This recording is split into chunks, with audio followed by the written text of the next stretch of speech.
और इस काम के लिए यहाँ पर लगभग 30,000 से ज्यादा लड़कियाँ मौजूद हैं। इस गंदे काम को करने के लिए लड़कियाँ सिर्फ 1 घंटे का लगभग 11,000 रुपया लेती हैं। यहाँ के बड़े बड़े लोग देह व्यापार के काम से जमकर नोट छाप रहे हैं, जिसके कारण दुबई में देह व्यापार लगातार बहुत तेजी से बढ़ता जा रहा है। इस काम को करने के लिए एक स्पेशल कोड रखा गया है जिसे लेडीज नाइट के नाम से पुकारा जाता है। और मजे की बात यह है कि यहाँ की पुलिस को इस धंधे के बारे में सब कुछ पता होते हुए भी वो कुछ नहीं कर पाती। यहाँ हालात इतने बुरे हैं कि अगर आप एक महिला हैं और दुबई घूमने गई हैं, लेकिन गलती से रात में किसी बार के पास खड़ी है, तो कोई भी बड़ा व्यापारी आपको अपने साथ चलने के लिए ऑफर कर सकता है। लेकिन वहीं दूसरी ओर यहाँ पर महिलाओं वर्कर्स के साथ पुरुषों से भी ज्यादा अत्याचार किया जाता है, क्योंकि जो महिलाएं यहाँ पर ज्यादा पैसे और अच्छी जिंदगी के लिए काम करने अपने देश से यहाँ आती है, उन्हें घरों में 12-12 घंटे उससे भी ज्यादा काम करने के लिए मजबूर किया जाता है। यहाँ तक कि कई महिलाओं को जबरदस्ती उनसे देह व्यापार तक कराया जाता है। UNHRC ने खुद कई बार अपने रिपोर्ट में नौकरों के साथ होने वाले शोषण की बात को पब्लिश किया। दुबई का ये काला सच यहाँ घूमने आने वाले लोगों के सामने कभी पेश नहीं किया जाता, क्योंकि उनके सामने एक बनावटी और आकर्षक दुनिया को पेश किया जाता है और लोगों को पसंद भी यही है। यही कारण है कि यहाँ पर देह व्यापार बहुत तेजी से बढ़ रहा है, जिसमें वयस्क के साथ साथ नाबालिग लड़कियां भी देह व्यापार का शिकार होती हैं। इन लड़कियों की खबर आपको दुबई के किसी भी अखबार, न्यूज चैनल या फिर सोशल मीडिया चैनल पर कभी नहीं दिखाई जाएगी।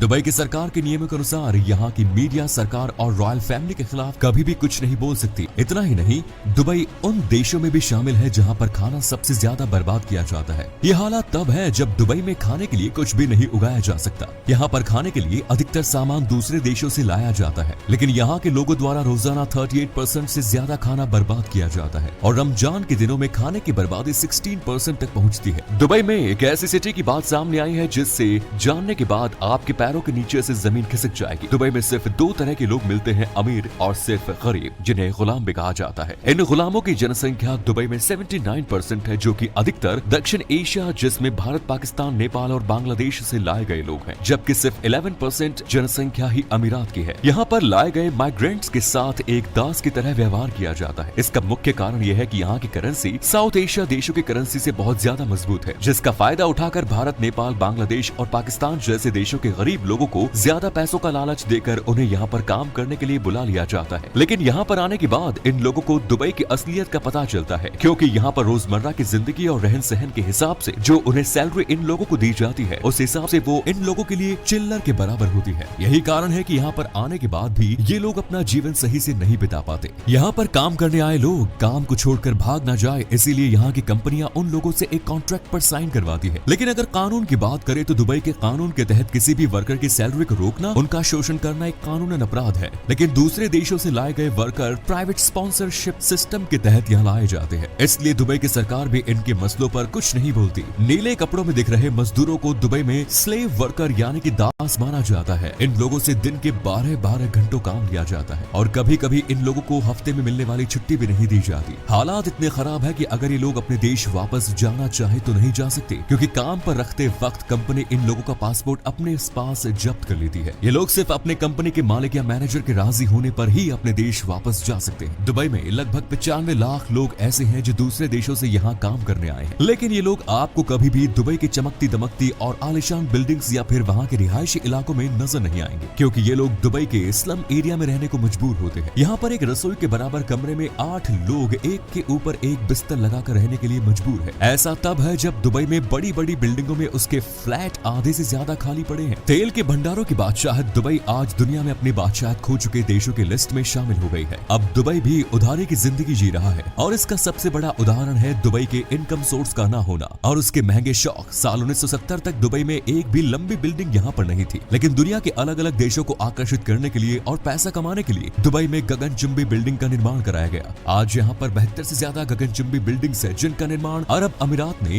हांगकांग में बनी बड़ी बड़ी बिल्डिंग के मॉडल को देखते हुए बनवा दिया। लेकिन हांगकांग में बड़ी बड़ी बिल्डिंग को बनवाने के कारण वहाँ पर ज्यादा जमीन न होना है, जो कि अब दुबई के लिए सबसे बड़ा नुकसान साबित हो रहा है, क्योंकि ये बाहर से दिखने में जितनी खूबसूरत और आकर्षक लगती है, अंदर से उतनी ही खाली है। 1.6 बिलियन डॉलर की कीमत से बनी दुनिया की सबसे ऊंची इमारत बुर्ज खलीफा की उम्र सिर्फ 100 साल है, जो कि किसी दिखावे से कम नहीं है, क्योंकि इसके रखरखाव में हर साल भारी भरकम खर्च होता है। तो ऐसे में यहाँ पर कोई आम आदमी भला अपना घर या कमरा कैसे ले सकता है? इसके अलावा इस बिल्डिंग को बनाने के लिए कांच और स्टील का भरपूर उपयोग किया गया है। रेगिस्तान जैसे तपते हुए इलाके में कांच से बनी बिल्डिंग को ठंडा रखने के लिए एसी की जरूरत पड़ेगी। इस हिसाब से ये बिल्डिंग पर्यावरण के हिसाब से एक डिजास्टर से कुछ कम नहीं। खैर यहाँ पर्यावरण को किसको पड़ी है, क्योंकि दुबई की सरकार ने पर्यावरण का तो छोड़ो अपने नागरिकों तक के बारे में नहीं सोचा।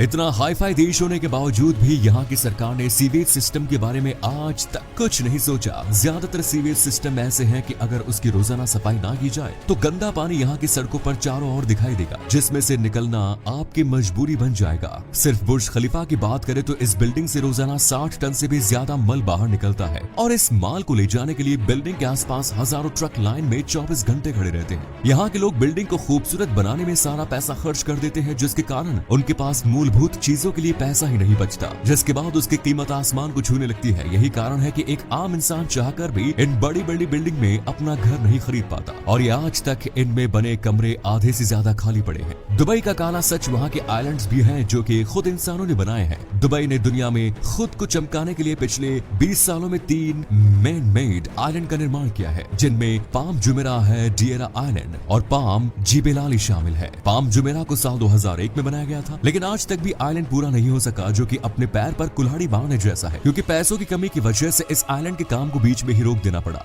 दुबई की हालत इतनी खस्ता थी कि 2009 में इन्हीं बेफिजूल के इन्वेस्टमेंट की वजह से दुबई अपने फाइनेंशियल क्राइसिस से गुजर रहा था। डेरा आइलैंड और पाम जिबेलाली पर दुबई की सरकार ने बिना सोचे समझे पैसा पानी की तरह समुद्र में बहाया। तो ऐसे समय में जब दुबई में रियल एस्टेट की हालत खुद पूरी तरह से डूबी पड़ी है, आज भी ये आइलैंड पूरी तरह खाली है। इन आर्टिफिशियल आइलैंड्स को बनाने के लिए समुद्र के अंदर से रेत को निकलवा कर बनाया गया है, क्योंकि इन्हें बनाने के लिए रेगिस्तान या फिर किसी दूसरी रेत का इस्तेमाल नहीं किया जा सकता। लेकिन यहाँ की सरकार ने बिना सोचे समझे इन्हें बनाया। अब नासा की एक रिपोर्ट के अनुसार ये आइलैंड हर साल 5 मिलीलीटर के हिसाब से डूब रहे हैं। वहीं दूसरी तरफ आप रोजाना ग्लोबल वार्मिंग के चलते समुद्र के स्तर के बढ़ने की खबर